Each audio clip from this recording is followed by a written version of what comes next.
नमस्कार दोस्तों, सबसे पहले आपका बहुत बहुत स्वागत है हमारे टीचिंग प्लेटफॉर्म शिक्षा सिटी पे। तो आज देखिए हम आपको वैदिक सभ्यता यानी वेदों से संबंधित क्वेश्चन प्रेजेंट करेंगे। तकरीबन ये 50 क्वेश्चन है, बहुत ध्यान से देखिएगा। ये क्वेश्चंस आपको बहुत ही अच्छे लगेंगे। ये 50 क्वेश्चन मैं आपको प्रेजेंट करूंगा। ये सारे के सारे ही क्वेश्चंस आपको बहुत अच्छे लगेंगे। वीडियो अच्छी लगेगी तो आप इसे लाइक करेगा, चैनल पर नए होंगे तो चैनल को जरूर सब्सक्राइब करेगा और वीडियोज को ज्यादा से ज्यादा शेयर करने की कोशिश करेगा। चलिए शुरू करते हैं। सबसे पहला क्वेश्चन दोस्तों कि वेदों की संख्या कितनी है। ठीक है, एक दो तीन चार, तो सबको पता है कि वेदों की संख्या कितनी है। तो एक हो गया आपका ऋग्वेद, सबसे पुराना वेद। ठीक है, उसके अलावा हो गया आपका यजुर्वेद, उसके अलावा हो गया आपका सामवेद, उसके अलावा आपका क्या हो गया अथर्ववेद। ठीक है, तो टोटल टोटल कितने वेद हो गए, तो वो टोटल 4 वेद हो गए। तो वेदों की संख्या कितनी है, तो वो हो जाएगी टोटल 4। वेरी वेरी इंपॉर्टेंट, पूछा जाता है आपको, 1 नंबर का ये क्वेश्चन बनेगा आपको। ठीक है, सबसे पुराना वेद कौन सा है, तो देखिए अभी जस्ट मैंने आपको बताया सबसे पुराना वेद क्या हो जाएगा, वो ऋग्वेद हो जाएगा। ठीक है, इसकी रचना किसने करी, इसके बारे में भी मैं आपको आगे बताऊंगा। ठीक है, ऋग्वेद ध्यान रखिएगा सबसे पुराना वेद हो गया। इसमें संस्कृत की उत्पत्ति, इसमें गायत्री मंत्र की उत्पत्ति, इसमें सरस्वती नदी को पवित्र नदी भी बोला गया। ठीक है, इसमें आपके 10 मंडल हो जाएंगे, 1028 सूक्त हो जाएंगे। ठीक है, मंत्रों की बात करें तो 10,580 यानी तकरीबन 10,600 मंत्र हो जाएंगे। वो सब ऋग्वेद में हो जाएंगे। तो सबसे पुराना वेद कौन सा हो जाएगा, तो वो ऋग्वेद हो जाएगा। ठीक है, ऋग्वेद में कितने मंडल है, अभी देखिए जस्ट मैंने आपको बताया कि 10 मंडल हो जाएंगे, 1028 सूक्त हो जाएंगे, देखिए आपको पूछा जाता है, और 10,600 जो हो जाएंगे वो क्या हो जाएंगे, मंत्र हो जाएंगे। वेरी वेरी इंपॉर्टेंट, जो कि पूछा जाता है आपको। गायत्री मंत्र का उल्लेख किस वेद में मिलता है, तो गायत्री मंत्र का उल्लेख जो है हमें ऋग्वेद में मिलता है। ऋग्वेद के तीसरे मंडल में पूछा जाता है। गायत्री मंत्र का उल्लेख हमें कहां मिलता है, तो ऋग्वेद में मिलता है हमें। गायत्री मंत्र का उल्लेख ऋग्वेद के किस मंडल में है, तो देखिए अभी जस्ट मैंने आपको बताया किस मंडल में मिलेगा, तो तीसरे मंडल में गायत्री मंत्र का उल्लेख हमें मिल जाता है। देखिए ये जो 50 क्वेश्चन है वैदिक सभ्यता से, आपको बहुत ही इंपॉर्टेंट है, वेरी वेरी इंपॉर्टेंट, जो कि आपको पूछे जाएंगे। ये क्वेश्चंस पूछे ही जाते हैं। ठीक है, ध्यान रखिएगा, क्वेश्चंस यहां से बनेंगे ही बनेंगे।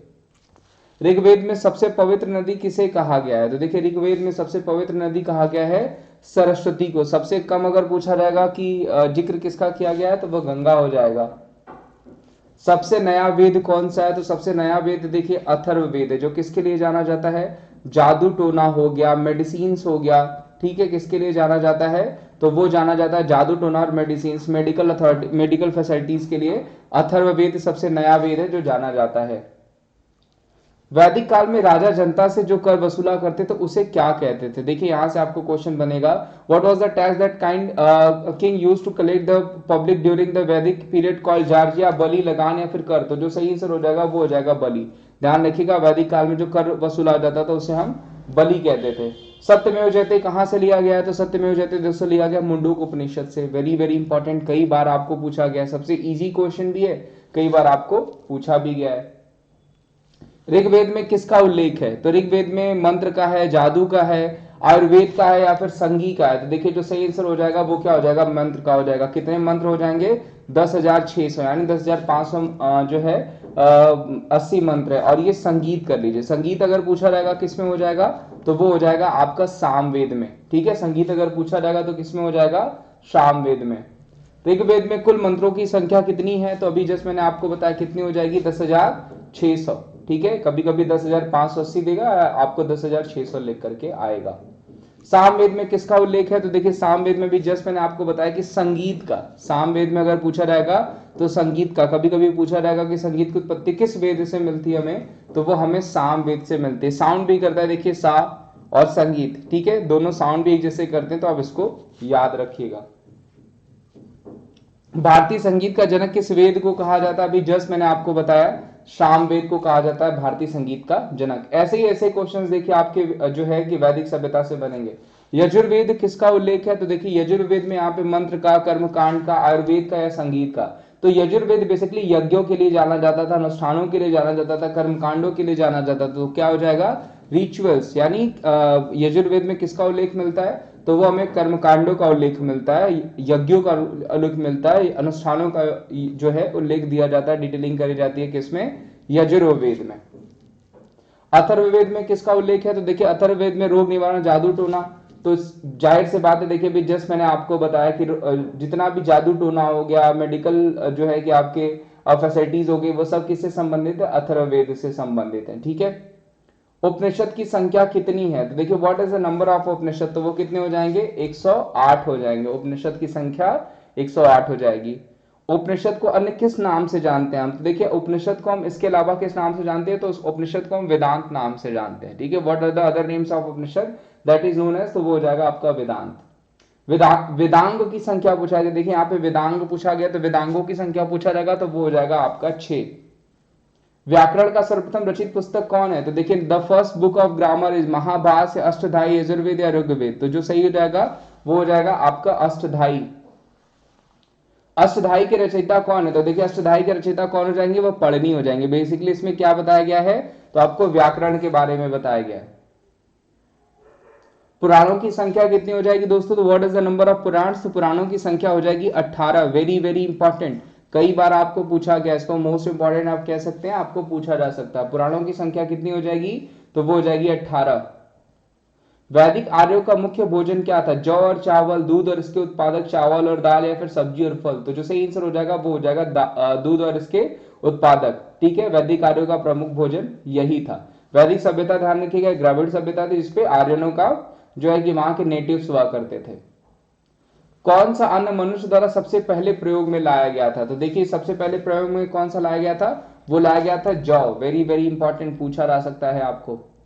वैदिक सभ्यता, वैदिक लोगों द्वारा किस धातु का प्रयोग सबसे पहले किया गया था? लोहा, तांबा, सोना या फिर चांदी? तो जो सही आंसर हो जाएगा तांबा। तांबा देखिए बेसिकली आपका जो है वो आपका सिंधु सभ्यता से ही शुरू हो गया था। ठीक है, और लोहे का यूज जो है वो आपका वैदिक सभ्यता में होने लगा था। तो अगर तांबा का यूज पूछा जाएगा शुरू में, तो ध्यान रखिएगा ब्रॉन्ज एरा जो है वो सिंधु घाटी से, इंडस वैली सिविलाइजेशन को ही कहा जाता है। जबकि लोहा जो पूछा जाएगा आपका, तो वो पाया गया आपका वैदिक सभ्यता में। उसके जो बने इंस्ट्रूमेंट हुए तो वो आपके वैदिक सभ्यता में। यूजेज ध्यान रखिएगा, पूछा जा सकता है लोहे का, तो वो वैदिक सभ्यता में हुआ। यहाँ पे देखिए सबसे पहले किया गया तो वो हो जाएगा आपका तांबा। ठीक है, वैदिक जो है कि हड़प्पा सभ्यता के लोगों ने भी तांबे कॉपर का यूज किया था, क्योंकि मोहनजोदाड़ो में कॉपर की मूर्ति पाई गई थी। वेद शब्द का क्या अर्थ हो जाएगा? तो वेद शब्द का अर्थ देखिए क्या हो जाएगा यहाँ पे, तो वो हो जाएगा ज्ञान। वेद शब्द का अर्थ क्या हो जाता है? वो उसका मतलब होता है ज्ञान। आर्य सभ्यता मनुष्य के जीवन में आर्य के अवरोही क्रमानुसार कौन सा है? देखिए पूछा गया है which is the correct according to the descending order of the age of human life in Aryan civilization. Grihastha, brahmacharya, वानप्रस्थ, संन्यास, ब्रह्मचर्य, वानप्रस्थ, संन्यास, गृहस्थ, ब्रह्मचर्य, गृहस्थ, वानप्रस्थ, संन्यास, वानप्रस्थ, संन्यास, ब्रह्मचर्य, गृहस्थ। वेरी इजी, क्या हो जाएगा? ब्रह्मचर्य हो जाएगा, फिर गृहस्थ हो जाएगा, वानप्रस्थ हो जाएगा, फिर उसके बाद संन्यास हो जाएगा। ठीक है, ये ध्यान रखिएगा। वो आपका जो है आर्य सभ्यता में मनुष्य का जीवन आयु के अवतारोही जो क्रम अनुसार है वो यही हो जाएगा। आरंभिक वैदिक कला में वर्ण व्यवस्था पर आधारित है, शिक्षा पर, जन्म पर, व्यवसाय पर या फिर प्रतिभा पर? तो आरंभिक वैदिक कला जो आपकी आधारित थी वो आधारित थी व्यवसाय पर। आर्यों की जाति कहने वाला पहला यूरोपियन कौन था? तो वो हो जाएगा मैक्स मूलर। ध्यान रखिएगा मैक्स मूलर जो है पहला यूरोपियन हो जाएगा जिसने आर्यों को जाति कहा था। ध्यान रखिएगा, पूछा जा सकता है। आर्यन जनजातियों की परधनिता बस्ती कहाँ पे? Where is the subordinate settlement Aryan tribes? Uttar Pradesh, Bengal, Delhi या फिर सप्त सिंधु? तो जो सही आंसर हो जाएगा वो हो जाएगा सप्त सिंधु। उपनिषद क्या है? तो उपनिषद बेसिकली एक हिंदू दर्शन के स्रोत हैं। ध्यान रखिएगा उपनिषद क्या हो जाएंगे? तो हिंदू दर्शन के स्रोत हो जाएंगे। वेदों की टीकाओं को क्या कहते हैं? What are the commentaries on the Vedas called? Brahmana text, Dhanurveda, Veda या फिर पुराण? तो जो सही आंसर हो जाएगा वो हो जाएगा ब्राह्मण ग्रंथ। वेदों की टीकाओं को क्या कहते हैं? तो ब्राह्मण टेक्स्ट कहा जाता है। ऋग्वैदिक काल में सबसे प्रतापी देवता कौन थे? ब्रह्मा, विष्णु, शिव या फिर इंद्र? तो ऋग्वैदिक काल में जो सबसे प्रतापी देवता थे वो थे इंद्र। इंद्र को जो है सबसे प्रतापी देवता कहा गया है। सर्वप्रथम कर लगाने की प्रथा किस काल से शुरू हुई? तो ध्यान रखिएगा सर्वप्रथम कर लगाने की जो प्रथा शुरू हुई वो उत्तर वैदिक काल से ही शुरू हुई है, जो कि आपको पूछा जा सकता है। अथर्ववेद को किस नाम में से जाना जाता है? तो अथर्ववेद को हम ब्रह्मवेद नाम से जानते हैं। अथर्ववेद जो जाना जाता है वो ब्रह्मवेद के नाम से जाना जाता है। ओम कहां से लिया गया? Where is the Om taken from? Rigveda, Mundakopanishad या फिर बृहदारण्य उपनिषद या फिर यजुर्वेद? तो जो सही आंसर हो जाएगा वो हो जाएगा बृहदारण्य उपनिषद। वेरी वेरी इंपॉर्टेंट, इसको आप नोट डाउन कर लीजिएगा, ये 100% पूछा जाने वाला क्वेश्चन है। वैदिक युग में यव कहा जाता था, वैदिक ईरा अब यवा वाज कॉल्ड। गेहूं, चावल, मक्का या फिर जौ, तो जो सही आंसर हो जाएगा वो हो जाएगा आपका बार्ली, यानी जौ को जो है वो यवा कहा जाता था वैदिक युग में। मनुस्मृति की रचना किसने करी है? विश्वामित्र, मनु, वाल्मीकि या वेद व्यास? वेरी इजी, किसने करी है? तो वो मनु ने करी है। अगर पूछा जाएगा मनुस्मृति की रचना तो रामायण पूछा जाता, वाल्मीकि हो जाता, रामचरितमानस पूछा जाता, तुलसीदास हो जाता, वेद व्यास पूछा जाता, महाभारत, विश्वामित्र आपको आगे मिल जाएंगे। योग दर्शन का प्रतिपादन किसने किया? मनु ने, पतंजलि ने, विश्वामित्र ने या भ्रातरि ने? तो जो सही आंसर हो जाएगा वो हो जाएंगे पतंजलि। ध्यान रखिएगा, योग दर्शन का जो है कि किसने प्रतिपादन किया है, तो वो पतंजलि ने किया है। महाभाष्य भी पूछा जाएगा। आर्यों ने सबसे पहले किस धातु को खोजा था? Which metal was first discovered by Aryans? तो वो क्या हो जाएगा आपका लोहा। देखिए वहां पे वही क्वेश्चन दिया जो मैंने क्लियर किया, वहां पे लोहा को किसको खोजा गया था? तो वो खोजा गया था आपका आर्यंस के द्वारा, इनके समय। जबकि अगर हम बात करें अगर सिंधु घाटी सभ्यता की बात करें तो उसमें तांबे का, मोहनजोदाड़ो में तांबे का साक्ष्य मिलता है, लेकिन वहां के जो लोग खेती किया करते थे वो लकड़ी से किया करते थे, लकड़ी के हलों से। कृष्ण भक्ति का प्रथम एवं प्रधान ग्रंथ किसे माना जाता है? तो श्रीमद् भगवद गीता, सबको ही पता होगा, कृष्ण भक्ति के लिए जाना जाता है। ऋग्वेद में अघन्य शब्द का प्रयोग किस पशु के लिए किया है? From which animal the word Aghnya has been used in Rigveda? गाय, बकरी, घोड़ा या हाथी? जो सही आंसर हो जाएगा दोस्तों वो हो जाएगा आपका गाय के लिए किया गया हुआ है। रामायण के रचयिता कौन है? रामायण देखिए यहाँ पे पूछा गया तो कौन हो जाएंगे? वाल्मीकि। रामायण में कितने कांड है? देखिए ये बढ़िया क्वेश्चन है। How many episode are there in the Ramayana? तो वो कितने हो जाएंगे? तो वो हो जाएंगे टोटल 7। बाल कांड, अयोध्या कांड, अरण्य कांड, किष्किंधा कांड, सुंदर कांड, लंका कांड, युद्ध कांड और उत्तर कांड। टोटल कितने हो गए? 1 2 3 4 5 6 7। टोटल क्या हो जाएंगे? 7 जो यहाँ पे कांड हो जाएंगे। महाभारत के रचयिता कौन थे? सबको पता है कौन हो जाएंगे? वेद व्यास हो जाएंगे। अर्थशास्त्र के रचयिता कौन है? तो वो हो जाएंगे कालिदास। सॉरी, इकोनॉमिक्स का पूछा जाएगा तो कौटिल्य, जिनको आप कौटिल्य कहते हैं, चाणक्य कहते हैं, और हम विष्णुगुप्त के नाम से जानते हैं। मेघदूत के रचयिता कौन हो जाएंगे? मेघदूतम हो गया, ऋतु संहारम हो गया, कुमार संभवम हो गया, ये सब कालिदास ने लिखी हुई है। कालिदास की प्रथम रचना क्या थी? मेघदूत थी, रघुवंशम थी, अभिज्ञान शकुंतलम थी या ऋतु सहारम थी? तो जो सही आंसर हो जाएगा वो क्या हो जाएगा? ऋतु सहारम। वेरी वेरी इंपॉर्टेंट, कई बार पूछा गया है।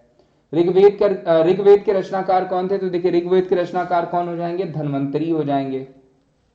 यजुर्वेद के रचनाकार कौन हो जाएंगे? देखिए बढ़िया क्वेश्चन है, तो यजुर्वेद का रचनाकार पूछा जाएगा तो वो हो जाएंगे विश्वामित्र। ध्यान रखिएगा। सामवेद का पूछा जाएगा तो सामवेद के रचनाकार जो हो जाएंगे वो भरत मुनि हो जाएंगे।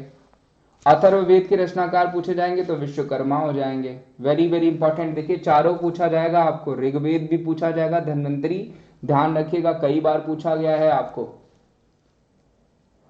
तो देखिए ये टोटल हमारे 50 क्वेश्चन से 50 से 51 क्वेश्चन थे जो मैंने आपको वैदिक सभ्यता से संबंधित प्रेजेंट किए, वेदों से संबंधित प्रेजेंट किए। उम्मीद करता हूँ ये आपको सेशन अच्छा लगा होगा। सेशन अच्छा लगा होगा तो मैं यही कहूंगा इसे ज्यादा से ज्यादा लाइक करिएगा, चैनल पर नए होंगे तो चैनल को सब्सक्राइब करिएगा और वीडियोस को ज्यादा से ज्यादा शेयर करिएगा। ये बहुत अच्छा सेशन, और रात को मैं आपको एक वीडियो और प्रेजेंट कर दूंगा। बाकी अपना ध्यान रखिए, थैंक यू सो मच, मिलते हैं हम आपको नेक्स्ट वीडियो में। उसके अलावा दोस्तों अभी आपको अनअकैडमी पे ऑफर चल रहा है, तो अनअकैडमी ऑफर ज्वाइन करने के लिए आपको विमलेश@14 कोड आप देख ही रहे थे, हर पेज पे दिख रहा था आपको, VIMLESH@14, उस कोड का यूज करिए। प्लस 20% का ऑफ पाने के लिए, प्लस 6 मंथ एक्स्ट्रा ऑफ पाने के लिए आप कोड का यूज करके सब्सक्रिप्शन ले सकते हैं। 10 से 15 तारीख तक आपके पास समय है, तो मैं यही कहूंगा ज्यादा समय न लीजिए, आप अभी जो है सब्सक्रिप्शन ले सकते हैं और इसका फायदा उठा सकते हैं यहाँ पे। बाकी अपना ध्यान रखिए, थैंक यू सो मच। एक वीडियो में और प्रेजेंट करूंगा, सुबह भी मैंने एक वीडियो आपको प्रेजेंट करी है, वो भी देख लीजिएगा। बाकी अपना ध्यान रखिए, मिलते हैं हम आपको अगली वीडियो में। Thank you so much.